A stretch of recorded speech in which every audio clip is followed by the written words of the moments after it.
Bonsoir à tous. Dans l'actualité de Covid-19, ce 20 mars 2020, nous allons passer à la loupe pour la situation de cette maladie au Togo. Et pour en parler, je reçois pour vous Dr Amadi Simon-Pierre Hassan Ilé, médecin épidémiologiste, chef de la division surveillance des urgences sanitaires et de la riposte au ministère de la Santé et de l'Hygiène publique. Bonsoir Dr Hassan et merci d'avoir honoré de votre présence sur ce plateau. Bonsoir Mathieu, bonsoir à tous nos téléspectateurs. Alors, au niveau du ministère de la Santé, comment vous vivez ce temps de la crise sanitaire? Ah oui, c'est le moment d'une intense activité. Nous avons l'énergie à déployer qui est pratiquement doublée, triplée. Et donc, il n'y a pas de temps. C'est une grosse fièvre. Et tous les acteurs sont impliqués en tout temps. Et donc, vraiment, c'est une atmosphère d'effervescence. Voilà. Bien avant d'aller dans le vif du sujet, on va essayer de faire jeter un coup dans le rétroviseur, apprécier les chiffres. Et il y a de cela 5 jours, voire une semaine. Et si vous analysez un peu ce qui se passe de cela une semaine sur le territoire togolais, qu'est-ce que ça vous dit en tant que spécialiste du domaine? Ah oui, c'est évident qu'on peut constater que depuis 3-4 semaines, lorsqu'on fait le total cumulé par semaine, nous constatons que le nombre de cas galope. Ça augmente vraiment de façon très élevée. Oui. Et déjà les 4 dernières semaines, nous avons des chiffres qui pratiquement doublent d'une semaine à l'autre. On est passé de 15 cas en une semaine à 27 cas en une semaine. Après, on est allé à 55 cas en une semaine. Et puis, la semaine que nous venons de terminer, nous sommes passés à pratiquement 150. Donc, ce qui fait qu'on peut tout de suite constater qu'il y a un nombre très élevé et progressivement croissant de cas confirmés de Covid que nous détectons. Alors, d'emblée, ceci est inquiétant, alarmant. Oui. Alors, on se demande, qu'est-ce qui se passe? Où étaient les cas avant? Alors, tout ceci ne s'explique simplement que par ce renforcement de la stratégie de détection des cas. C'est-à-dire que depuis 4 semaines, la stratégie de détection des cas a été renforcée, basée sur le screening systématique des entrants dans notre pays. Des voyageurs donc qui reviennent ou qui entrent dans notre pays. Certes, les frontières sont fermées, mais vous savez qu'un pays ne se trouve pas entre 4 murs fermés. Et aucun pays au monde ne peut, de façon systématique, empêcher ou contrôler de façon scrupuleuse tous les centimètres de ses frontières. Donc, des gens entrent quand même dans le pays, il faut le reconnaître. Et alors, puisque dans les autres pays, particulièrement nos pays voisins, il y a eu déconfinement, et considérant les mesures de restriction qu'il y a liées donc au contexte de Covid-19, le niveau socio-économique étant bas et que le pain quotidien est difficilement gagné dans les autres pays par nos confrères, les gens ont plutôt décidé de revenir au bercail. Et en plus, un autre facteur, c'est qu'il faut considérer que nous entrons en saison pluvieuse. Et donc, pour la plupart de nos frères qui vont dans les autres pays, c'est pour aller faire des petits métiers et gagner un peu leur pain. Et en saison pluvieuse, revenir s'occuper de leurs champs au pays. Donc, 2 facteurs qui expliquent le retour massif auquel nous assistons de nos frères dans le pays. Et donc, il a été décidé de screener systématiquement tous les entrants. Et ceci avec l'appui des acteurs communautaires, les leaders d'opinion, les autorités locales, les préfets.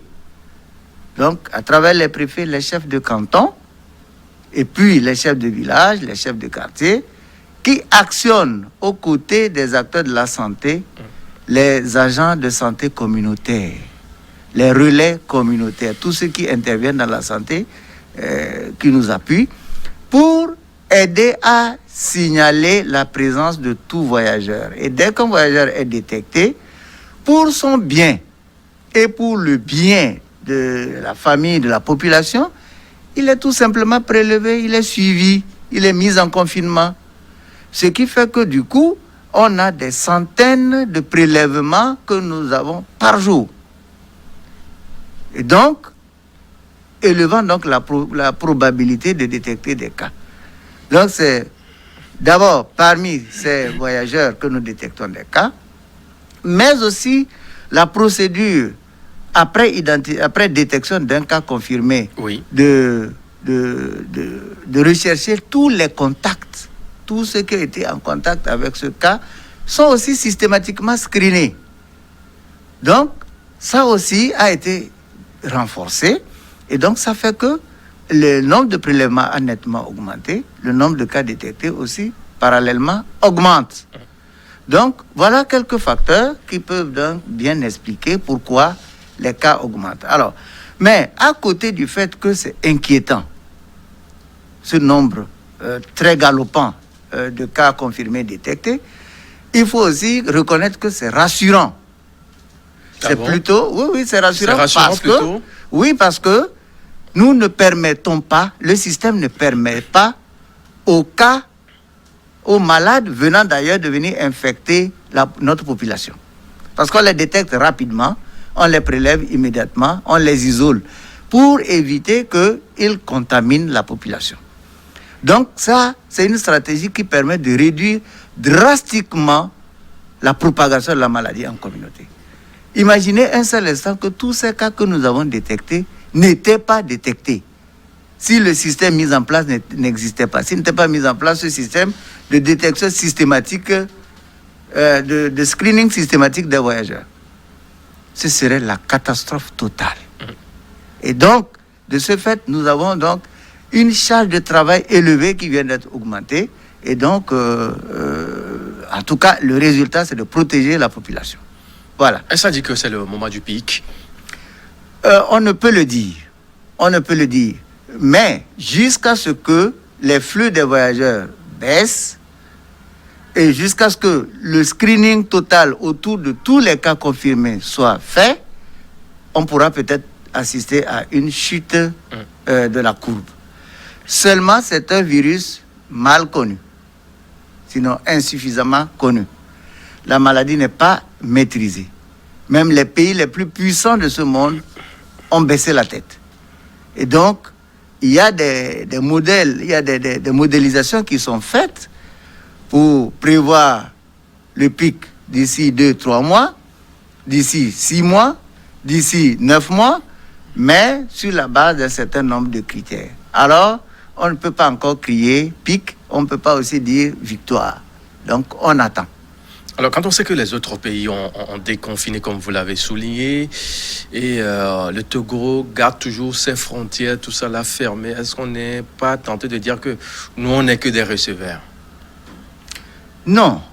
Non, écoutez... Est-ce que ça va dans tous les sens ou c'est seulement au Togo qu'on enregistre ces genres de situations où très souvent dans les explications on dit c'est parce qu'il y a des gens qui étaient hors du pays qui sont de retour, qui ont fait que les chiffres grimpent, mais dans la foulée on peut parler aussi des cas communautaires, ceux qui sont là qui n'ont rien et puis se sont vus contaminés.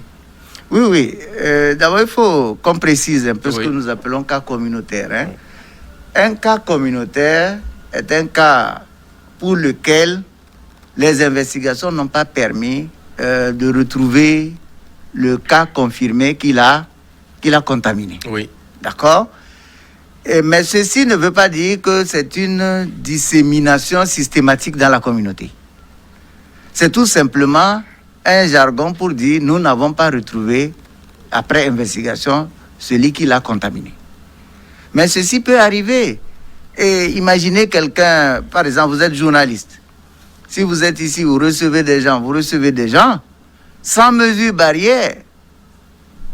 et qu'un jour vous êtes infecté, c'est un exemple, je ne vous le souhaite pas du tout, il sera difficile de savoir qui est venu dans ce studio vous infecter. Vous voyez, en ce moment, on va vous classer comme cas communautaire. Vous voyez, donc c'est un peu cela. Mais il faut se dire qu'avec Covid ou sans Covid, c'est la période de retour de nos frères qui vont à l'extérieur.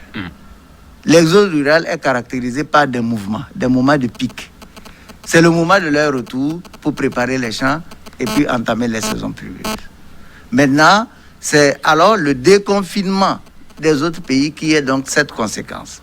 Mais c'est plutôt le retour de nos frères que nous constatons. Ce n'est pas l'entrée d'étrangers. Quand on dit voyageurs, en réalité, c'est ceux qui reviennent d'autres pays. Donc, c'est beaucoup plus nos propres frères qui sont revenus chez eux.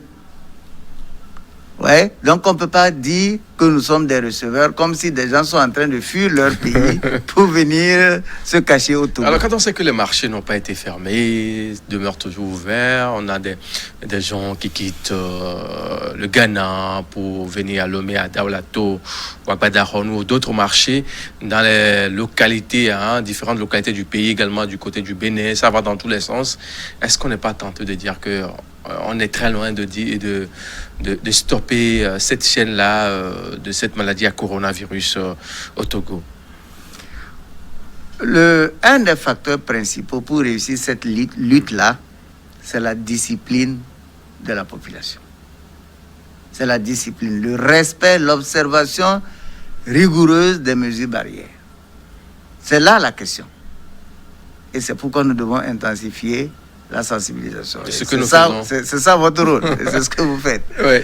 Alors, donc, les marchés sont ouverts, c'est vrai.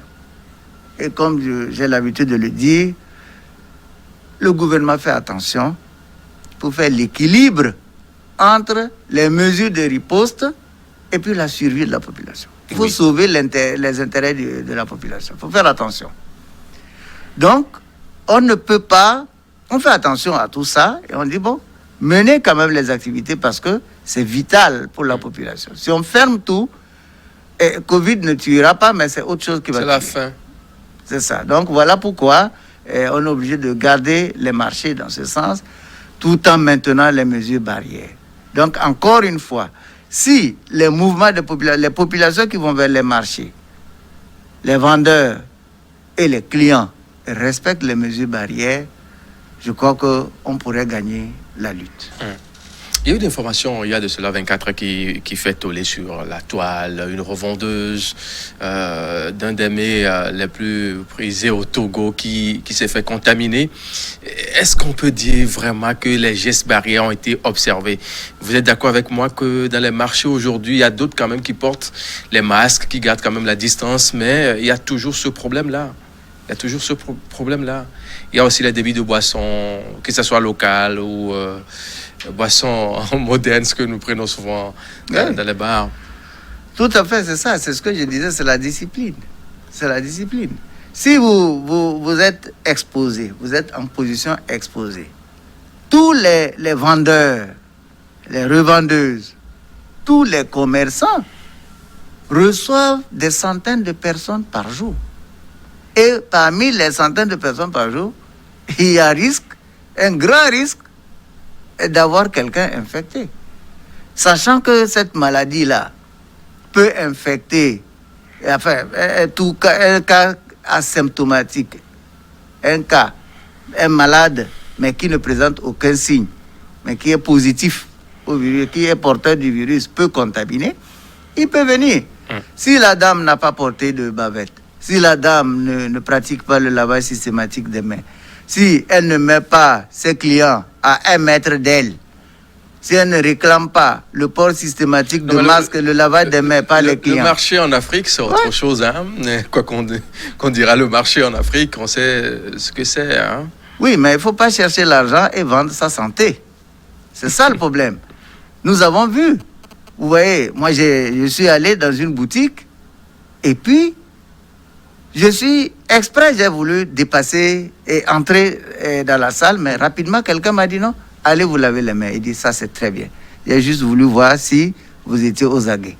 Et je vais me laver les mains. Et puis, dans beaucoup de boutiques, vous voyez, c'est écrit, port de masque obligatoire. Lavage des mains obligatoire.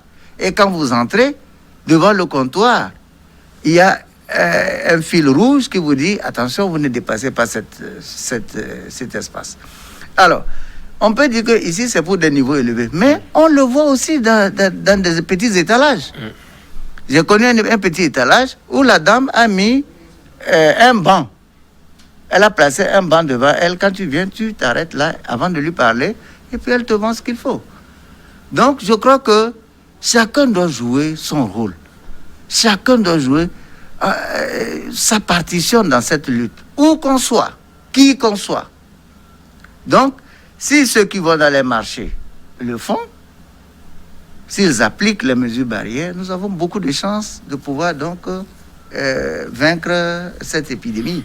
Merci beaucoup. Messieurs et dames, si vous nous choisissez que maintenant vous suivez votre émission d'information sur la maladie à coronavirus dans le monde et en particulier au Togo, notre invité de ce jour, Dr Amadi Simon-Pierre. Il est Amadi Simon-Pierre Hassan, il est bien sûr médecin épidémiologiste, chef de la division surveillance des urgences sanitaires et de la riposte au ministère de la Santé et de l'Hygiène publique. Cette émission, c'est aussi ce que nous propose la cellule riposte, les informations de dernière minute, les chiffres qui sont publiés au jour le jour. On va essayer de jeter un coup d'œil et les apprécier avec le docteur sur le plateau.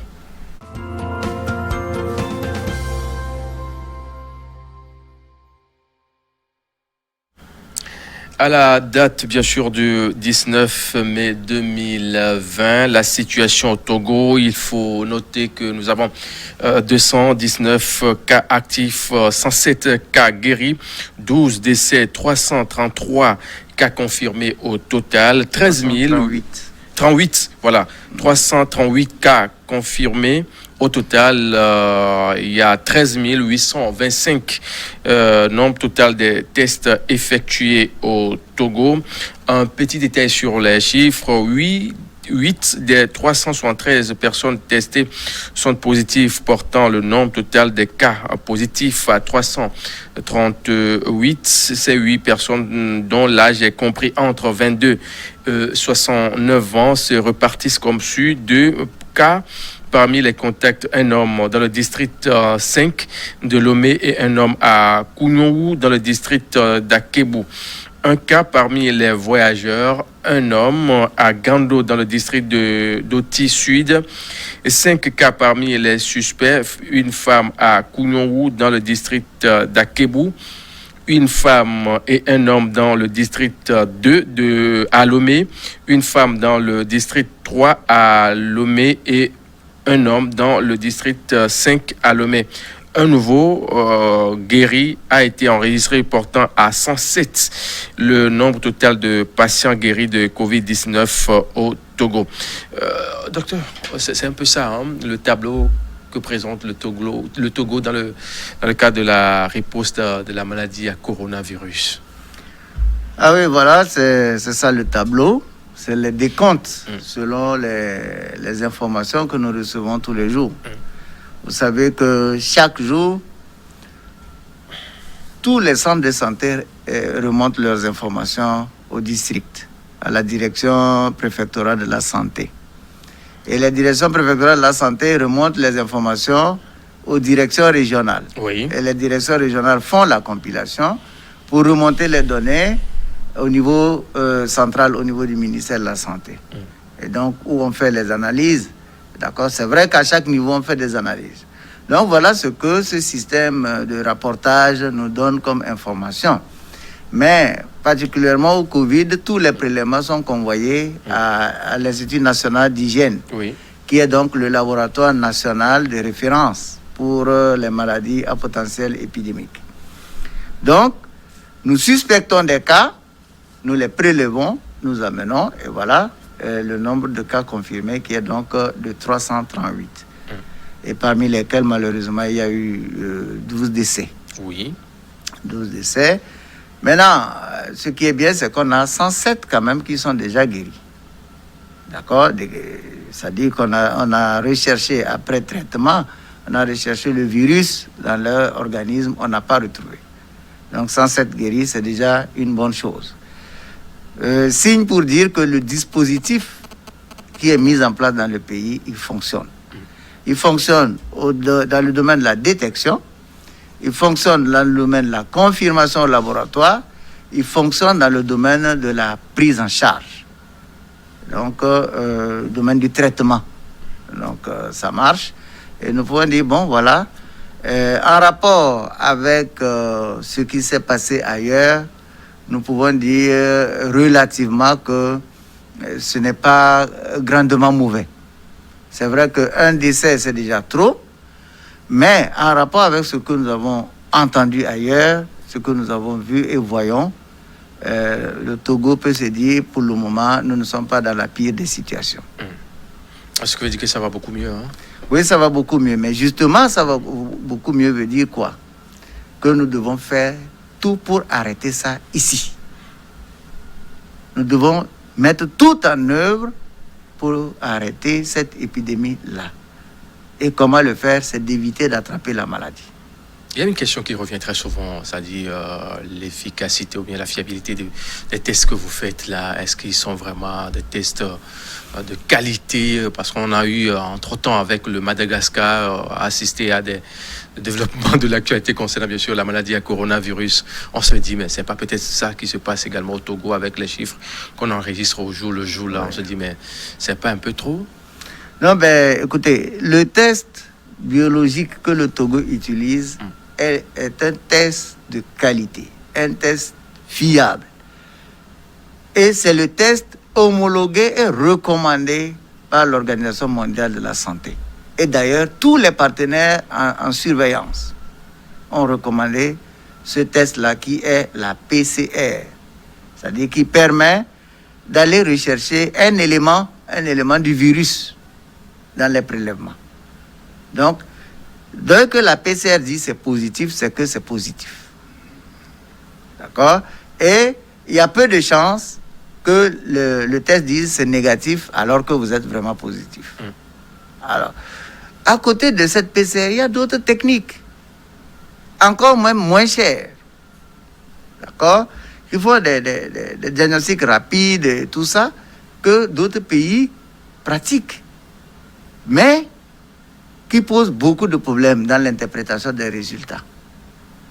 Vous voyez? Et donc, qui ne sont pas aussi fiables que ce que nous faisons au Togo.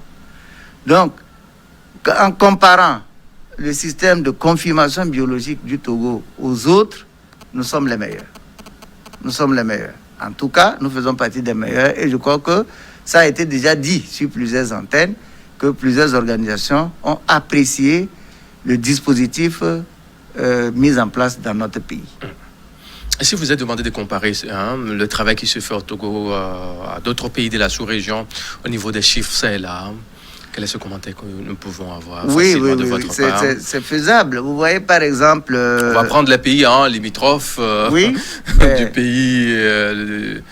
Quand vous voyez des pays voisins qui ont utilisé la sérologie pour poser les diagnostics au laboratoire, à un moment, on s'est rendu compte que ces pays-là se sont rendus compte, qu'ils sont en erreur. Et ils ont dû changer de stratégie. Oui. Ce qui fait que, en termes de nombre, il est difficile pour nous de nous comparer à eux. Okay. Puisqu'ils ont utilisé une autre technique. Ouais. Et c'est maintenant qu'ils reviennent à la technique standard, la plus fiable, qui est la technique de la PCR que le Togo pratique. Ouais. Donc, aujourd'hui, des pays vont dire nous avons détecté plus ou moins que le Togo, mais il est difficile évidemment de comparer puisqu'on n'est pas parti sur la même base. La même base, effectivement. Voilà. On va devoir commencer par jeter un coup d'œil sur les questions posées par les téléspectateurs qui nous suivent actuellement. La première question nous dit ce qui suit. Comment évolue la pandémie au Togo et quelle est la meilleure façon de se protéger et ainsi que les proches? Bon, puisque la répétition n'est pas anti-pédagogique. Non, mais tout à fait, tout à fait. Alors, comment évolue la pandémie au Togo? Alors, les chiffres grimpent. Les chiffres grimpent. Donc, on détecte de plus en plus. On détecte de plus en plus des cas confirmés. Mais ceci est dû au renforcement des stratégies de détection, comme je l'avais dit tantôt, au renforcement du plateau technique, au renforcement de tous les appuis que nous avons avec les partenaires techniques et financiers qui nous accompagnent. Donc, ça veut dire que sur le terrain, il y a vraiment de la fièvre. Il y a vraiment de la fièvre. Mais maintenant, ça s'explique, comme on l'a dit tantôt, par un certain nombre de facteurs. C'est la stratégie de détection, de recherche active des cas dans des groupes cibles. C'est ce qui se passe. Donc, il faut le reconnaître, la pandémie grimpe au Togo, il faut le dire. D'accord? Mais comme j'ai expliqué, c'est quand même lié à la stratégie et c'est rassurant. Alors, maintenant, comment se protéger? C'est en appliquant les mesures barrières. C'est très simple. Nous savons que le virus, quand il entre dans l'organisme humain, il se concentre dans la zone de la gorge, des fosses nasales. D'accord? Avant de descendre dans les voies respiratoires et descendre dans les poumons. Donc, il est là. Alors, il est sécrété dans la salive, il est sécrété dans le fluide nasal, dans les sécrétions nasales. Il y est présent en grande quantité.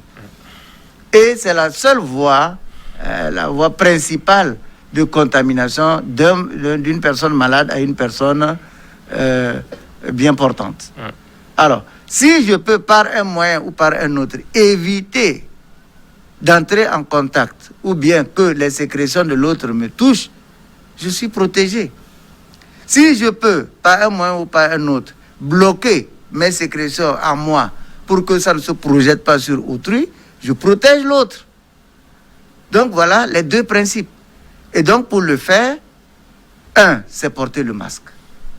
Dès que ce masque que je porte, puisque on peut être porteur sain, je peux avoir le virus et ne pas avoir de signes et me sentir en bonne santé, en bonne forme. Mais pendant ce temps, je contamine. Alors, sachant cela, je prends sur moi de porter le masque. Je bloque mes sécrétions puisque c'est la voie de transmission. C'est par ça que je peux contaminer l'autre. Deuxièmement, je me lave les mains parce que je peux avoir touché une surface, les poignées de porte, la table et n'importe quel objet, une poignée de portière de taxi, d'accord, siège d'un taxi, d'un bus, etc., plein de choses. Je peux avoir touché et que ceci avait été préalablement contaminé par les sécrétions d'une autre personne. Alors, lavage systématique, régulier des mains à l'eau et au savon. Et sachant aussi que les gouttelettes de salive, les postillons comme on les appelle, ne vont pas à plus d'1 mètre. Alors quand je suis à côté, je m'approche de quelqu'un, je m'arrête à une distance de 1 mètre. Tout simplement, distanciation sociale. Donc voilà des mesures phares, simples, qui nous sont recommandées et qu'il suffit de respecter pour éviter d'attraper la maladie. Si nous prenons la Chine a vaincu la maladie à cause de la discipline. C'est beaucoup plus le facteur qui a conduit la Chine à vaincre.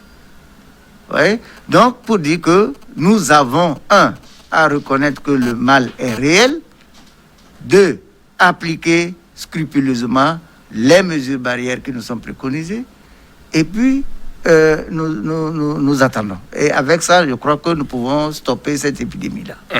Merci bien. Une nouvelle question nous dit: bonsoir, docteur, j'aimerais savoir ce qu'on appelle cas contact et cas suspect. Ah oui, tout à fait. Alors, d'abord, commençons par cas suspect. Comme je disais, en surveillance épidémiologique, c'est-à-dire en recherche, c'est un système qui permet de rechercher par un processus des cas de maladies à potentiel épidémique. C'est ça la surveillance épidémiologique. Donc, on le fait sur la base de suspicion, c'est-à-dire par de simples signes. Le clinicien, l'infirmier, la sage-femme, l'assistant médical, le médecin qui reçoit un malade, ou même la communauté, toute personne aujourd'hui peut savoir qu'est-ce que c'est que Covid. Donc, on donne des signes simples pour permettre de dire, attention, ces signes-là, chez cette personne, ça me fait penser à. Je suspecte que ce soit telle maladie. Vous voyez? Donc, quelqu'un qui présente des signes qui ressemblent à Covid-19, on a suffisamment sensibilisé sur les signes. Donc, la fièvre, la toux, les difficultés respiratoires, le mal de gorge, etc. Donc, mais ces signes-là existent bien avant l'avènement de Covid-19. Mais bien sûr. C'est justement ça. Ça va être un peu compliqué. Il vaut mieux pécher par excès que par défaut. C'est pourquoi c'est un principe qui amène à être à être plutôt trop prudent que pas assez. C'est comme ça. Donc, quand vous voyez, vous dites, attention, ça peut être ça. D'accord? Et dès que vous émettez cette possibilité, vous êtes en train de suspecter la présence de la maladie. Et donc, celui-là, ceux qui ont suspecte la présence de Covid-19, est classé dans le groupe des cas suspects de Covid-19. Et on prend les dispositions nécessaires par rapport à cette suspicion-là. C'est-à-dire, on le traite comme si c'était un cas. Donc, l'isoler, le prélever. Et on envoie au laboratoire. Et le laboratoire, maintenant, va trancher. S'il est négatif, on dit, OK, il est négatif, on le traite normalement. S'il est positif, on dit, maintenant, il est un cas confirmé. Il n'est plus suspect. Maintenant, le laboratoire nous dit, oui, l'analyse a montré qu'il est positif. Donc, il devient un cas confirmé. On le classe parmi les cas confirmés. Maintenant, s'il est un cas confirmé, sachant que c'est le contact avec une autre personne qui l'aurait contaminé, et de la même façon, son contact avec d'autres personnes pourrait contaminer d'autres personnes, on est proactif. On agit à l'avance en détectant tous ceux avec qui il a été en contact, qu'on appelle alors des sujets contacts, des personnes contacts ou tout simplement des contacts. En réalité, en épidémiologie, on ne parle pas de cas contact. C'est une mauvaise façon de parler. On ne dit pas cas contact, on dit contact tout simplement. Ou bien personne contact. Alors, si ou nous sujet prenons contact. le cas de cette revendeuse de nourriture à Imolou, Oui. qui est contaminée, déclarée positive, comment on peut trouver les cas contacts?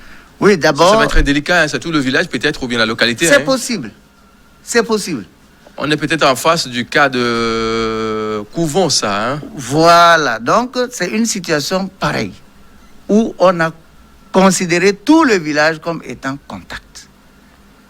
Donc, c'est un facteur, par exemple, qui permet aux décideurs de dire « je vais boucler cette zone ».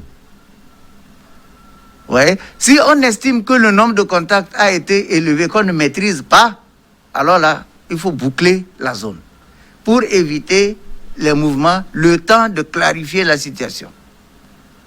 Ouais. C'est comme ça. Sinon, que c'est le malade qui commence à se rappeler. C'est là où c'est un peu difficile parce que c'est un effort de mémoire. Donc, dans la journée, je suis allé ici, j'ai fait ci, j'ai fait ça, j'ai fait comme ça. Vous voyez? C'est un peu ça. Ailleurs, c'est plus facile. On peut tracer facilement les gens. Par exemple, ici, vous prenez un taxi, vous partez, vous ne connaissez même plus le taxi que vous avez pris. Vous voyez? Donc, si après on vous détecte positif, c'est difficile pour nous. Nos équipes sur le terrain se battent, on a plusieurs techniques en tout cas, jusqu'à pouvoir retrouver en tout cas le maximum d'informations, même si on n'a pas tout. Donc, on va savoir avec qui la personne a été en contact. Et maintenant, ces contacts-là, on les suit, on les surveille, et puis on les teste. On les teste pour éviter que ces gens-là tombent malades avant de les prendre en charge, ce qui va réduire les risques de les sauver, parce que si on les détecte tardivement. Deuxièmement, il faut les détecter tôt pour réduire le risque de propagation à d'autres personnes. Voilà. Merci bien. Une nouvelle question sur la plateforme. Ma question est la suivante. Quelqu'un qui a été atteint de Covid-19 mais guéri totalement, peut-être récidive, c'est-à-dire contaminé du même virus? C'est une question qui court depuis plusieurs semaines maintenant. C'est vrai. C'est une maladie virale et toutes les maladies virales confèrent à celui qui a été malade lorsqu'une fois guéri une certaine immunité. Mais pour Covid-19, ce n'est pas encore clair. La science n'a pas encore pu nous dire clairement quelle est la période d'immunité. On ne sait pas. Alors, c'est pourquoi quand les personnes malades guérissent, elles doivent systématiquement continuer d'observer les mesures barrières. Ah bon? Donc, on n'a pas encore, en fait, jusqu'à maintenant, décrit des cas de réinfection. Il y a eu plusieurs discussions scientifiques autour, mais il n'y a pas d'unanimité. Il n'y a pas d'unanimité. Donc, c'est cette question, on ne peut pas avoir des réponses précises tout de suite, mais avec le temps, la science nous le dira plus clairement. Parfait. Une nouvelle question sur notre plateforme. La question nous dit CQ salut, j'aimerais juste savoir si les gestes barrières s'appliquent au niveau des vols aériens que nous constatons de nos jours. Oui, les mesures barrières s'appliquent dans tous les domaines, dans toutes les entités, de façon adaptée. Donc, d'abord, les vols qui arrivent actuellement au Togo, oui, c'est des vols marchandises. Puisque les frontières sont fermées, mais on n'a pas interdit la circulation des marchandises. Puisqu'on voit les vols qui atterrissent très souvent, on se dit, mais qui sont ceux-là? Qu'est-ce qu'ils nous apportent encore? C'est des gens qui sont contaminés. Si les vols marchandises ne venaient pas, on n'aurait pas de masques, on n'aurait pas le matériel médical, les gels et tout ça, tout ce qu'on commande, les médicaments. Les pharmacies, par exemple, doivent avoir les médicaments. Mais c'est les vols qui amènent cela. C'est ça. Nous avons besoin de pétrole. C'est les bateaux qui vont amener ça. Nous avons besoin de beaucoup de matériaux qui doivent venir de l'extérieur. On n'a pas interdit la circulation des marchandises. Ça, c'est un. Deux, c'est pas dans tous les pays, autant pour moi, c'est pas dans tous les pays que les frontières ont été systématiquement fermées dans le monde. Donc, il y a des vols transit, c'est-à-dire un avion qui va s'arrêter juste pour se recharger en carburant et autres petits services, et puis continuer sa route. Mais, avant même qu'on interdise les vols, les mesures barrières avaient été déjà mises en place à l'aéroport. À l'aéroport de Lomé, il y avait déjà toute une bagatelle de mesures qui étaient mises en place. Le colonel Lamagnata, oui, bien sûr, qui a présenté ça à la presse. Bien sûr. Oui. Donc, tout le monde a suivi qu'on avait mis des gels hydroalcooliques. Il y a une équipe de surveillance à ce niveau. On screen les passagers. Il y avait des fiches qu'il fallait remplir à la recherche des signes, etc., etc. Et des dispositions avaient été mises en place pour le personnel de l'aéroport. Ouais, donc, toutes ces barrières-là, toutes ces mesures barrières sont bien mises en place aussi, bien au sol que au niveau des aéroports et dans les avions. Voilà. On va prendre encore quelques 2 ou 3 questions pour clôturer cette émission. Bonsoir. Monsieur le journaliste, j'aimerais savoir, à l'exception du Togo, beaucoup de pays, même les plus touchés, ont adopté des stratégies et ouvrir beaucoup de secteurs. À quand le tour du Togo? C'est la première question. Et la deuxième est de savoir, au moins en Europe et ailleurs, on nous montre les malades, même si on masque leur visage, on croirait que c'est des faux chiffres que l'État nous informe. Je n'ai pas bien compris la première question. La première question, c'est que dans d'autres pays, il y a l'allègement des conditions. Oui, pour l'ouverture des activités. Oui, des activités. Oui, à quand le tour du Togo? Les réflexions sont en cours dans tous les pays. Oui. Vous savez que l'Europe a connu l'épidémie quelque temps avant que l'Afrique ne connaisse les premiers cas. Oui. Et donc aujourd'hui, on se rend compte que la fin de l'épidémie, ce n'est pas pour demain. Donc, aujourd'hui, on est en train de réfléchir. Et je vous assure, le Togo est un pays très prudent. très prudent, si bien qu'il faut mûrir suffisamment les réflexions autour de toutes les stratégies à mettre en place. Déjà, vous allez voir sur les réseaux sociaux que ça court comme si on va ouvrir les classes, on va ouvrir on va reprendre le service justement, normalement, etc.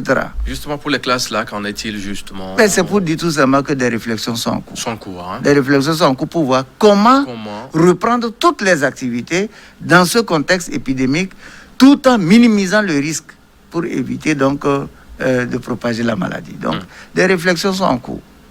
Des réflexions sont en cours. Et je sais qu'aujourd'hui, tous les départements ministériels, tous les secteurs sont en train de réfléchir là-dessus. Comment faire? Que faire? Vous voyez? Beaucoup, dans des pays, les gens sont précipités pour ouvrir, reprendre les activités, et puis boum. On a vu au Liban, hein? Oh, oui, on a vu tout de suite une explosion de cas. Confiné après. Mais oui, et dans beaucoup de pays, ça a repris. Certains pays qui ont tout déconfiné ont commencé à reconfiner de façon locale, de façon localisée. Donc, vous voyez, c'est pour dire qu'il faut allons doucement.